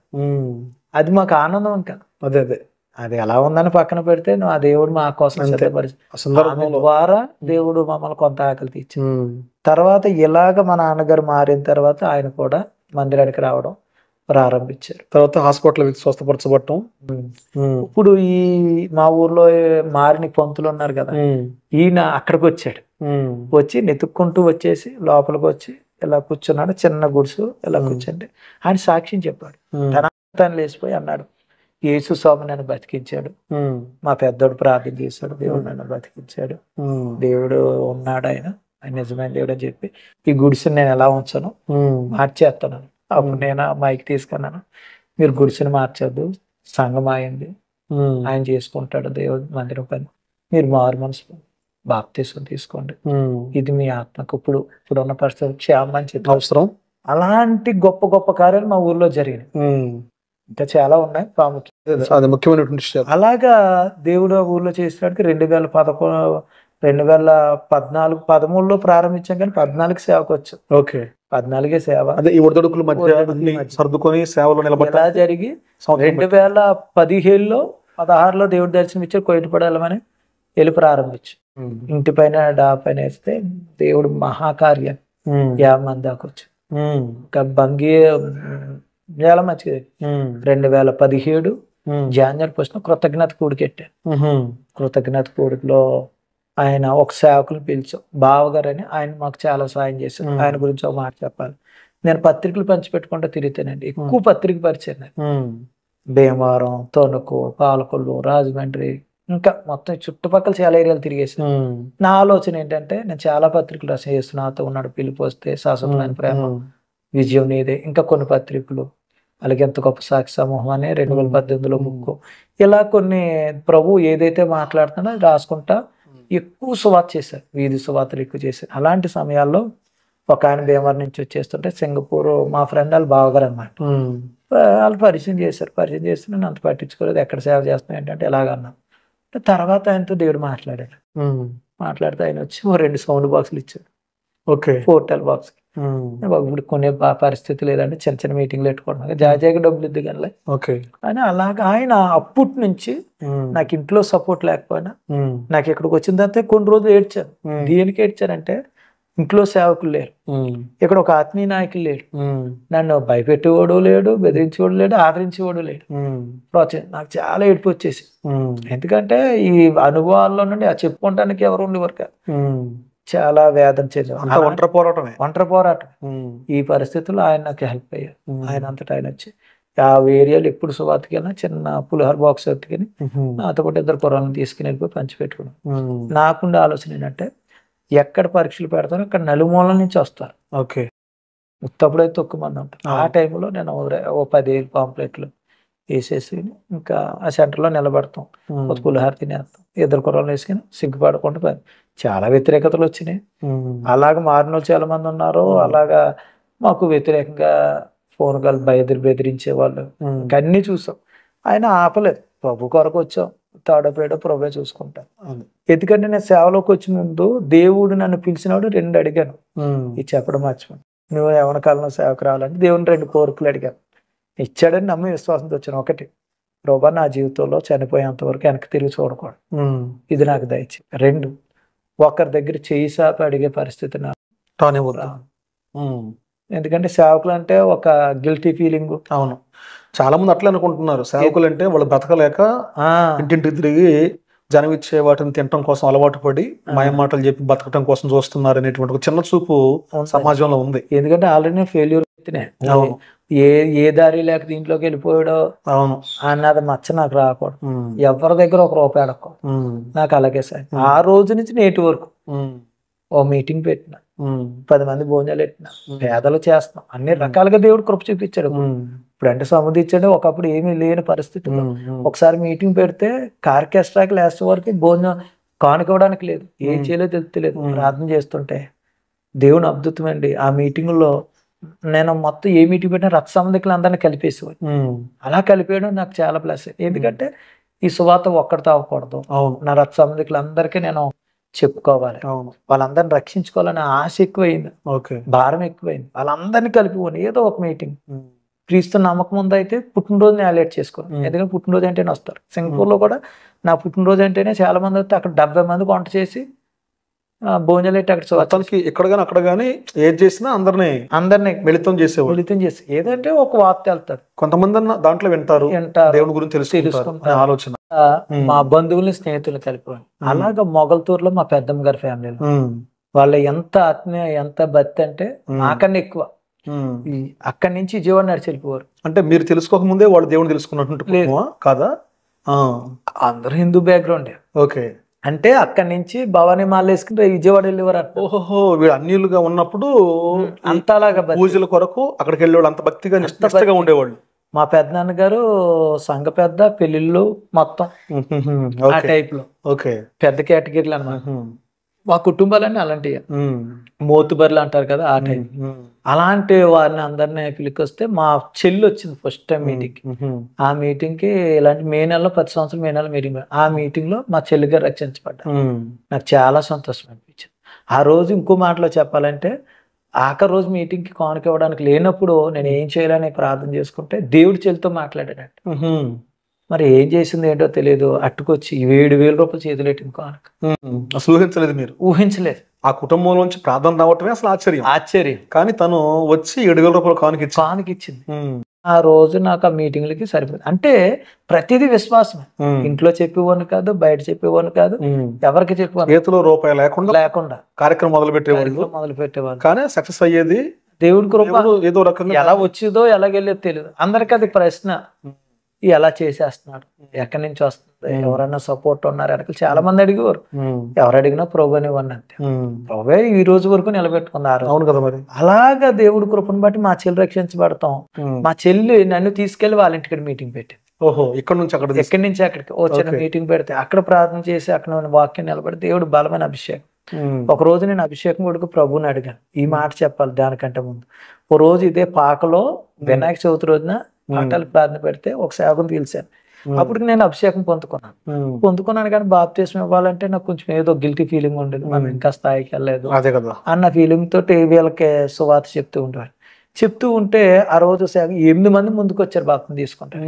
నేను తీసుకొచ్చిన సేవకు చిన్న ప్రార్థన చేసి వెళ్ళిపోయాడు. వెళ్ళిపోయిన తర్వాత ఇంటికి వెళ్ళి ప్రార్థన చేసుకుంటున్నాం. అప్పుడు ఇంట్లో కూడా మనకి ఇవన్నీ సద్మని గొడవలు సద్మనిని మా తమ్ముడాళ్ళు వచ్చారు, వాళ్ళు కూడా రక్షణ పొందుకున్నారు. వాళ్ళని మీటింగ్ తీసుకెళ్ళి అప్పుడు నేను అభిషేకం పొందుకోలేదు కాబట్టి మా తమ్ముడు కూడా రక్షించబడ్డాం. ఇలా జరిగి మా అమ్మగారు నాతో పాటు ఇలా ఎక్కించారు. ఇన్ని జరిగిన సందర్భాలు ఆ రోజు నేను ఇంటికి వెళ్ళి 2 అవుతుంది ప్రార్థన చేసి మోకాలు వేసి కన్నీళ్ళు గారిచి అడుగుతుంటే, ఈ రోజు నిలబడిన ఆత్మలకే నువ్వే లెక్క చెప్పాలని స్వరం పడి, ఇదేంటా నేను ఎలా లెక్క చెప్తాను, మరి బాప్తీసానికి వచ్చిన మీరు ఎందుకు బాప్తీసాలు? నాకు ఇంకా అది కలర్ నీళ్ళు వచ్చింది. అప్పుడు నేను అడిగాను, నాయన నాకంటూ నువ్వు అభిషేకిస్తే, మనుషులు అభిషేకించారని పక్కన పెట్టి నువ్వు నన్ను అభిషేకిస్తే నేను ఏ ఒక్క ఛాన్స్ మిస్ అవ్వను, ఎప్పుడంటే అప్పుడు బాప్తీసాలు ఇస్తానని అడిగితే, ఆ రోజు నా లైఫ్ లో అది టర్నింగ్ పాయింట్. మొక్కలు వేసి 2-2 ప్రార్థన చేశాను. 3 దాటేందో నాకేం తెలీదు. నా మీద నుంచి ఒక తైలము పోయబడింది. ఓకే, స్పర్శ నాకు తెలిసిపోతుంది. ఓకే, తైలం చెంపల నిండా అంగిలి వంచి వరకు కారుతున్నా, అది నేను అనుభవించాను. అది నన్ను అనుభవిస్తున్నాడు, నాకు తెలుస్తుంది ప్రభు నన్ను అభిషేకిస్తున్నాడు, స్తోత్రం నాయనని అనుకుంటూనే ఇంకొక డౌట్, గిజ్జోని పెట్టినట్లుగా ప్రభుని ఇది నిజమా అబద్ధం అన్నట్టు నా డౌట్లు దేవుడు, ప్రభు ఈ రోజు నువ్వు నన్ను అభిషేకించేది నిజమైతే, ఆ రోజు శుక్రవారం సాయంత్రం ఈలో కోవటం జరుగుతుంది, ఇక్కడ నైట్ 2 నా పాట కాబట్టి అక్కడ నేను వెళ్తాను, అక్కడ నేను వాక్యం చెప్తాను, నేనే వాక్యం చెప్తాను. ఈ రోజు నువ్వు ఎంతమంది బిడ్డలు నడిపిస్తావు, వాళ్ళ బాప్తీసానికి రావాలి. 2 వాళ్ళ ఒక్కడైనా సరే నువ్వు నన్ను అభిషేకించేది గుర్తయితే ఈ రోజు ఇదే బట్టలు కాళ్ళలో తడవాలి, నా ఒప్పం. ఓకే, దేవుడు మహాకృపను బట్టి అలాగే అక్కడ సువార్త చెప్పడం జరిగింది. అలా లేచారు. అందులో నేను అడిగినట్టు ఒక్కడు బాప్తీసానికి రావడం, అర్ధరాత్రి 11ంటికి బాప్తీసం ఇచ్చారు. దేవుని స్తోత్రం. నిజంగా అది నా జీవితంలో మెరుగు. ఆ రోజు నుంచి అనాయింటింగ్ ఎంత బాగా దేవుడు బలంగా పనిచేశారంటే, ఇక్కడి నుంచి మా చెల్లింటికి వెళ్ళాను కదా, అక్కడ వాక్యం చెప్తే 5 లేచారు. 5 మా అన్నయ్య వచ్చేసాడు. అక్కడ నన్ను సింగపూర్ తీసుకెళ్ళి అన్నయ్య ఇంట్లో ప్రార్థన పెట్టడమే కష్టం. ఆ అన్నయ్య వచ్చాడు. ఓకే, మా బావగారు వచ్చారు. అందరూ భయంకరమైన రాదు. మా బావగారి యొక్క పుట్టుపోతరాలు చెప్పాలంటే వాళ్ళ నాన్నగారు గుడి కట్టించారు, కృష్ణుడి గుడి ఆ ఊర్లో. అంటే వాళ్ళు ఎంత నిష్టగా ఉన్నారు అనేది దానికోసం. అవును, అలాంటి బ్యాక్గ్రౌండ్ లో వాళ్ళందరూ రక్షించారు. ఓకే, అక్కడి నుంచి మళ్ళీ మా పెద్దమ్మ గారి ఇంటికి మీటింగ్స్ అక్కడ పెడితే మా పెద్దనాన్నగారు మీ రక్త సంబంధులు అందరినీ దేవుడు రక్షించుకున్నాడు. ఇంకో మాట అంటే, ఎవరింటికి వెళ్తే నేను అని అన్నారో వెళ్తే వీడు మాకు దీవుని కాదనుకుని వాళ్ళందరికి బాప్తీసాలు ఇచ్చే భాగ్యం నాకు ఇచ్చాడు. వాళ్ళందరూ ముద్ర నా తలపైకి ఎత్తాడు. వాళ్ళందరూ ఇంట్లో ఇప్పుడు సేవకుడిగా అడుగుతాడు. ఓకే, అంటే మా రథసంతకులే కదా, తెలిసిన వాళ్ళు కూడా చాలా మంది మాట్లాడారు. వాళ్ళందరికీ దేవుడు ఇప్పుడు నాకు ఇప్పుడు ఈ సేవలో నాకు తృప్తి ఏంటంటే, మా అమ్మగారు ముందు మా నాన్నగారికి, మా తమ్ముడికి, మన ద్వారానే మా పెద్దమ్మలు, తాతయ్యలు, అమ్మమ్మలు అందరికీ ఇదే చేతులతో బాప్తీసాలు కరుపునిచ్చారు మాకున్న దాంట్లో. సో మీరు ఇట్లా ఈ సేవ చేస్తూ రక్త సంబంధులందరినీ దేవుని వైపు తిప్పుతూ సేవ కొనసాగిస్తూ ఉంటే ఈ గ్రామాల్లో వ్యతిరేకత ప్రారంభమైంది.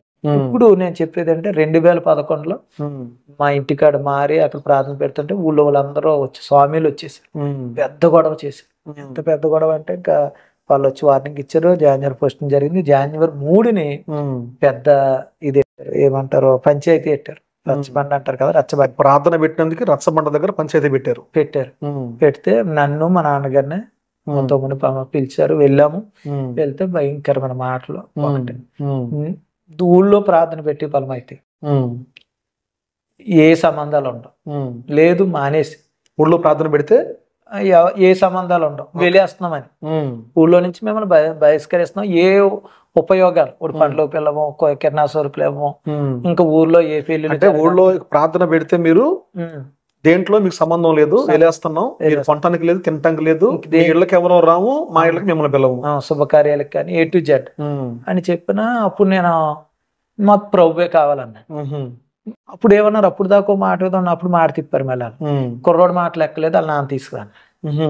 ఇప్పుడు నా భయం ఏమట్టుకుంది, ఇప్పుడు నేనంటే విశ్వాసంలో ఎదిగిన వ్యక్తి. మా నాన్నగారు అప్పుడే వచ్చారు. అవును. ఇప్పుడు ఆయన పక్క తీసుకెళ్ళి 5 నిమిషాల్లో జరగబోయే భవిష్యత్తు అంతా చెప్తున్నారు. అప్పుడు గమ్మున టెంప్ట్ అయిపోయి మాటలు ఉంటాయి. అవును. మరలా మా కుటుంబాలు విభేదాలు వచ్చేస్తాయి. అవును. ఇదంతా నేను భయపడుతున్నాను. కానీ దేవుడు చేసిన అద్భుతమైన కార్యం, మా నాన్నగారు వాళ్ళ దగ్గరికి వెళ్ళి ఒకటే ఒక్క మాట అన్నారు, మా పెద్దోడు ఎలాగంటే ఎలాగంటే. ఆశ్చర్యం అది నా జీవితంలో అది మర్చిపోలేదు. అలాగే ఇంకా మీరేమో ఆయన ఏమంటారో భయపడ్డారు. భయపడ్డాను. కానీ మీ నాన్నగారు వెళ్ళి మా పెద్దబాబు ఏం చెప్తే అదే ఆఖరి మాట చెప్పొచ్చారు. మాట ఆశ్చర్యం.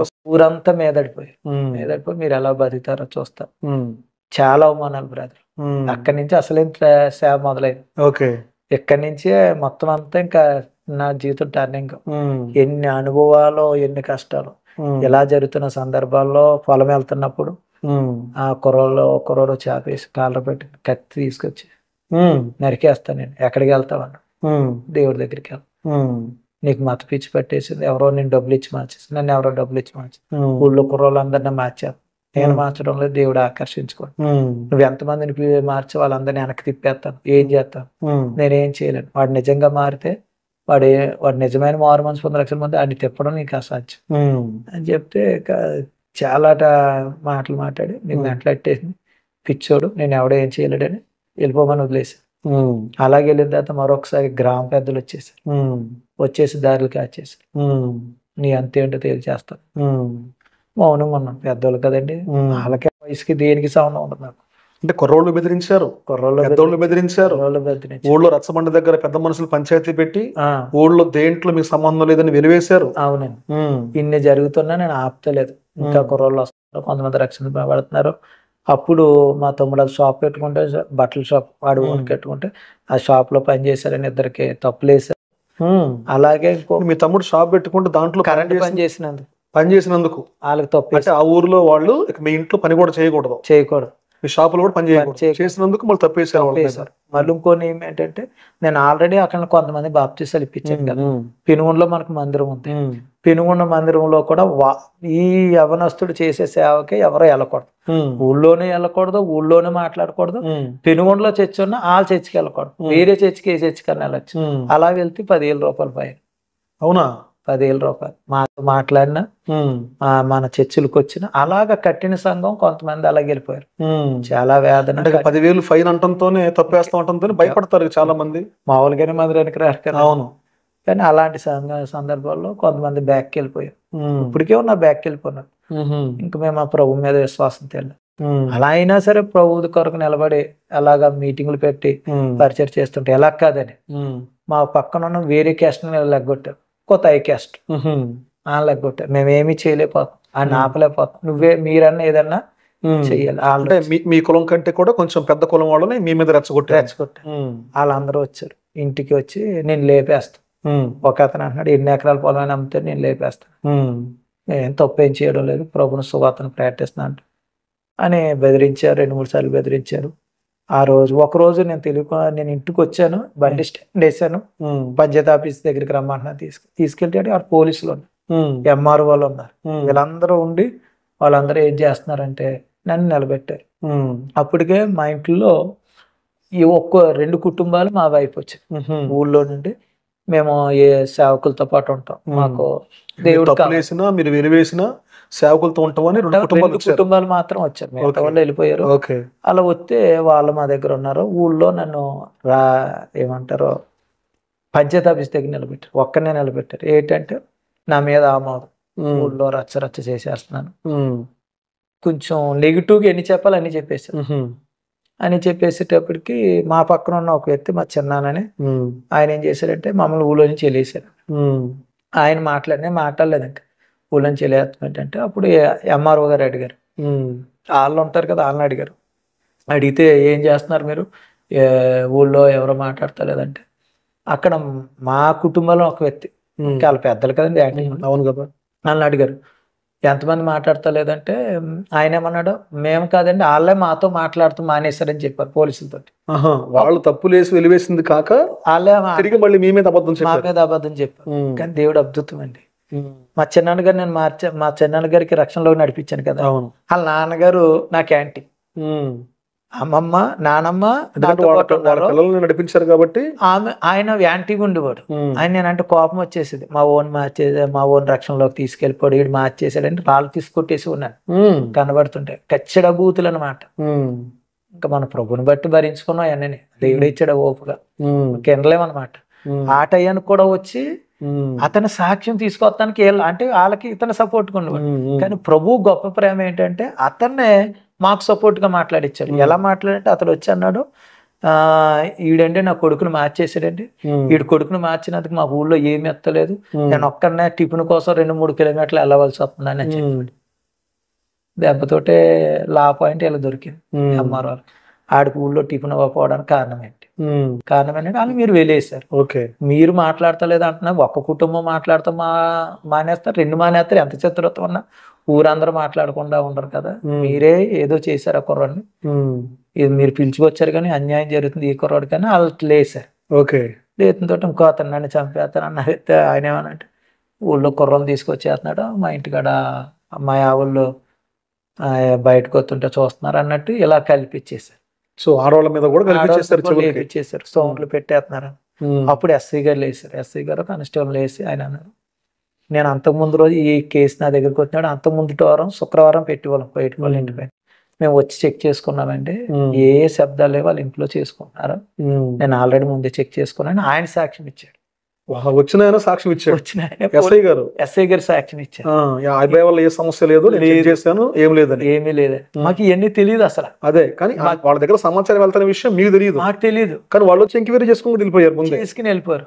ఇవన్నీ సాక్ష్యాలు ప్రభు అక్కడ తీసుకోవడంతో ఇంకా వీళ్ళందరూ కోపం వచ్చేసి, ఆ క్యాస్ట్ ఐ క్యాస్ట్ కదని కోపం వచ్చేసి కుర్చీలు తన్నేసి పోలీసులు ముందే చేసేసి, మీరు ఎవరు ఏం చేయలేకపోతే మేము చేస్తాం, మీరు ఎన్ని చేసినా ఊరు పరిస్థితి అంటే. అప్పుడు వీళ్ళు ఏమన్నారు, పోలీసు నా మీద కేకలేసి, నువ్వు టీవీ వాల్యూమ్ కన్నా ఎక్కువ సౌండ్ పెట్టావా, నేను తీసుకెళ్లి జైలేసేస్తాను, నువ్వు కూడా ఎవరి గుమ్మం ఎక్కకూడదు అని వాళ్ళు ఏదో నన్ను గద్దించారు. 2 ఈ కుర్రాడి మీద ఏదైనా చెయ్యేశారా మీకు బాగోదని అనగానే వాళ్ళు కుర్చీల్లో తన్నేసి లేచిపోయి, ఏం చేయాలో మేము చేసుకుంటాం అని లేసారు. అప్పుడు పోలీసు అన్నాడు, చెయ్యండి, ఏం చేస్తాడు నేను చూసుకుంటాను.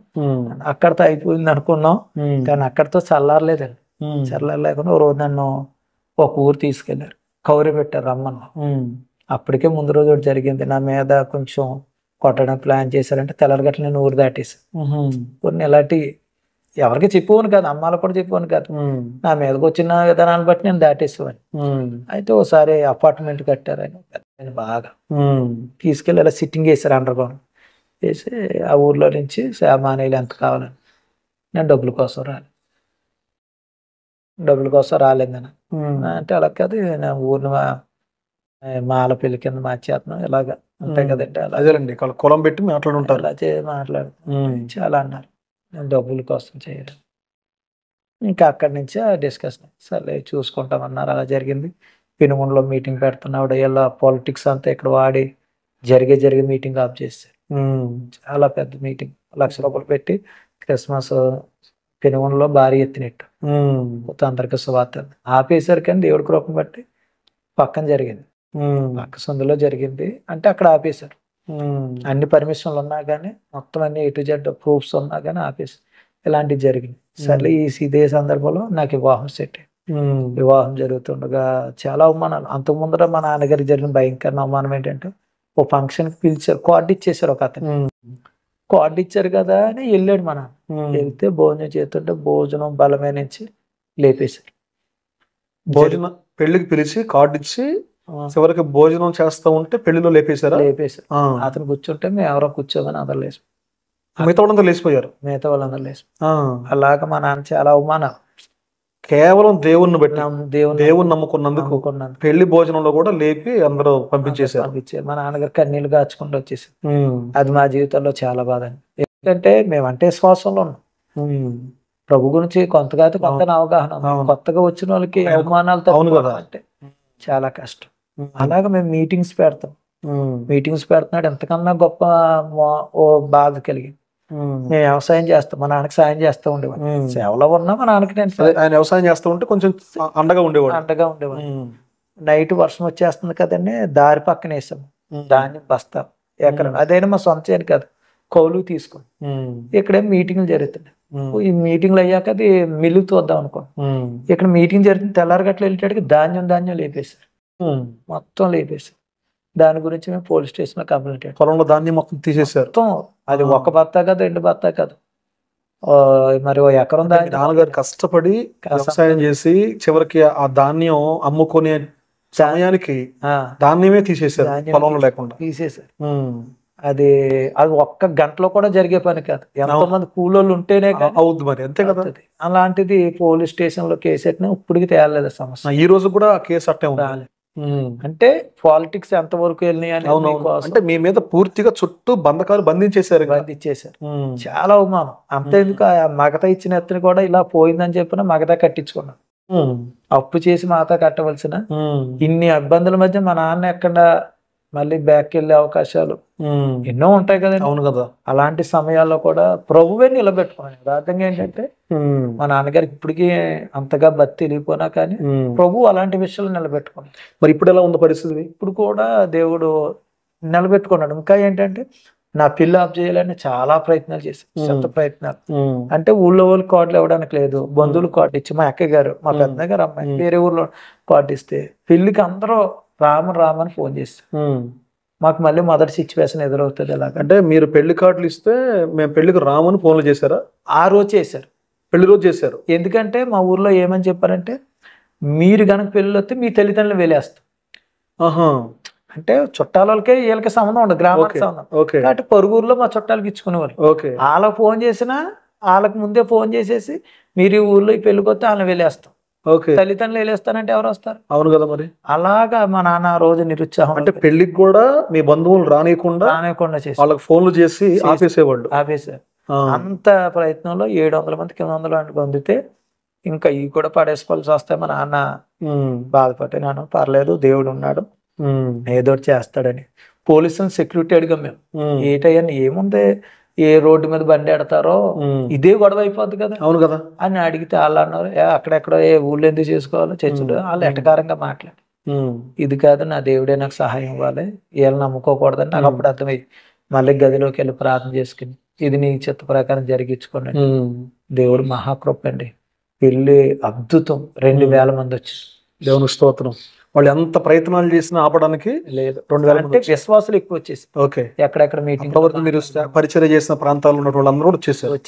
2000 మంది వచ్చారు. అద్భుతం అన్నమాట. చాలా బాగా జరిగింది. అప్పుడు ఊర్లో ఉన్న చాలా మంది కొళ్ళు తెరబడి ఇది దేవుని కార్యమే, ఆ బిడ్డతో ఉన్నవాడు దేవుడే అని అలాగా దేవుడు చాలా మంది దేవుడు తెలుసు. దేవునికి సాక్ష్యం అలాగా వెళ్ళింది. ఆ రోజు నుంచి ఈ రోజు వరకు సేవలు అద్భుతమైన కార్యం. పెనుమలో 10 సంవత్సరాలు మందిరం లేక ఎలా పడితే అలా తిరుగు దేవుడి స్థలాన్ని చూపించి ఇప్పుడు మనం ఉన్న ఈ స్థలాన్ని ఈ మందిరం కడుతున్నాడు. చాలా మంది ఆపేయడం అనుకోవచ్చు, పునాది మీద ఆపేసి ప్రార్థన చేసుకో నాయన నీ చిత్తం అయితే ప్రారంభించు అనుకున్నాం. ఎలా వచ్చినా అలా చాలా చెదరైంది. దేవుడి మందిరం, ఈ మందిరం విషయంలో కూడా ఎవరిని అడగకుండా దేవుడే మా నాన్నగారిని మరలా అప్పుడు కదిలించాడు. నాన్న కదిలితే ఆయన సొంత పొలం అమ్మేసుకుని ఈ మందిరం ఎలాగా, నాకు మందిరం అంటే చాలా ఇష్టం. ఎక్కడికైనా వెళ్ళి ఏడ్చి మందిరం అందరికి మందిరాలు ఇచ్చే నాకు అలా దేవుడు సాయం చేశాడు. ఎక్కడున్న సేవ ఇప్పుడు ఎలాగ మన దగ్గర రక్షించబడి. నేను ఇంకో మాట యవనస్తుల పరిచయం కోసం చెప్పాను. హాస్టల్ పిల్లలు మన దగ్గర రక్షణ పడతారు, వెళ్ళిపోతారు. సేవ ఉండేది కాదు. విశ్వాసులు అప్పుడే 30 మంది, అప్పుడే 2 ఉండేవారు. కళ్ళంటే నీళ్ళు వచ్చి అంటే సంఘ పరిచయం ఇచ్చారు. ఇలాంటి విషయాల్లో ఎలాగ ప్రభు అనుకున్నప్పుడు మంచి సాక్ష్యాలు 2 వచ్చాయి. ఇంకా చాలా ఉన్నాయి. ఏంటంటే వాళ్ళు వెళ్ళి ఇప్పుడు సేవకులు అయ్యారు. వైజాగ్ మీ దగ్గర రక్షణ పొందిన వాళ్ళు బయటకు వెళ్ళాక అక్కడ సేవకులు నాకు ఫోన్ చేస్తున్నారు. అన్నయ్య ఆ రోజు నువ్వు చెప్తే నేను అనలేదు, ఈ రోజు ప్రభు మమ్మల్ని పట్టుకోవాలి, స్తోత్రం, జాబులు వచ్చినాయి. సో మీరేమో రక్షణ పొంది వెళ్ళిపోతున్నారని బాధపడ్డాను. దేవుడు వాళ్ళ సేవకులు చేశాడు. ఆశ్చర్యం వస్తుంది. రాజమండ్రిలో ఇలా కొంతమంది సందేశకులతో ఇతర దేశాల్లో ఉన్నారు. కొంతమంది కుర్రోడు చాలా టెస్ట్ మెంట్ పంపించి చెప్పాడు జాబ్ చేస్తాను. సో ఇప్పుడు ఈ కొయ్యటిగూడెము తర్వాత ఇది అలాగే ఒక ఊరు మొగల్తూరులో సేవ చేస్తాం. మొగల్తూరులో నవడూరుగోరులో చేస్తే అక్కడ కూడా సంవత్సరానికి ఇదే క్యాస్ట్ ఫీలింగ్ వచ్చి అక్కడ పరిచయం ఆపేశారు. కానీ దేవుని మహాకృప 2 సంవత్సరాలు పరిచయం ఆగింది. ప్రార్థన చేశాను. దేవుడు మరలా దగ్గరలో మా అత్తయ్య గారిలో దర్శనం చూపిస్తే అక్కడ ప్రారంభించారు. అక్కడ కూడా దేవుడు గొప్ప కార్యాలు చేస్తున్నారు. ఇలాగా వాక్యం చెప్తుంది. మొదట్లో మీరు ప్రార్థన చేసినా నాకు చాలా హృదయం. లోకంలో వెర్రి వారిని, జ్ఞానము లేని వారిని, సిగ్గుపరచడానికి జ్ఞానం లేని వారిని దేవుడు ఎన్నుకున్నాడు అన్నట్టుగా యథార్థంగా చెప్తున్నాను. బైబిల్ ట్రైనింగ్ ఏం కాదు, ప్రభువే ఆయన ఆత్మ ద్వారా ఈ విధంగా నడిపించుకున్నాడు. ఈ అనుభవాల్లోంచి కొన్ని పాటలు రాయడానికి నీ ప్రేమ పరతరూపం అనే పాట బాగా దేవుడు ప్రజలు నా సాక్ష్యమే పాటగా తీసాం. అలాగే ఎంత గొప్ప సాక్షి సమూహం ఈ పుస్తకం రాయడానికి ప్రభు కృప చూపించారు. ఈ సాక్ష్యం దీని ద్వారా ఒక సాక్ష్యం వచ్చింది.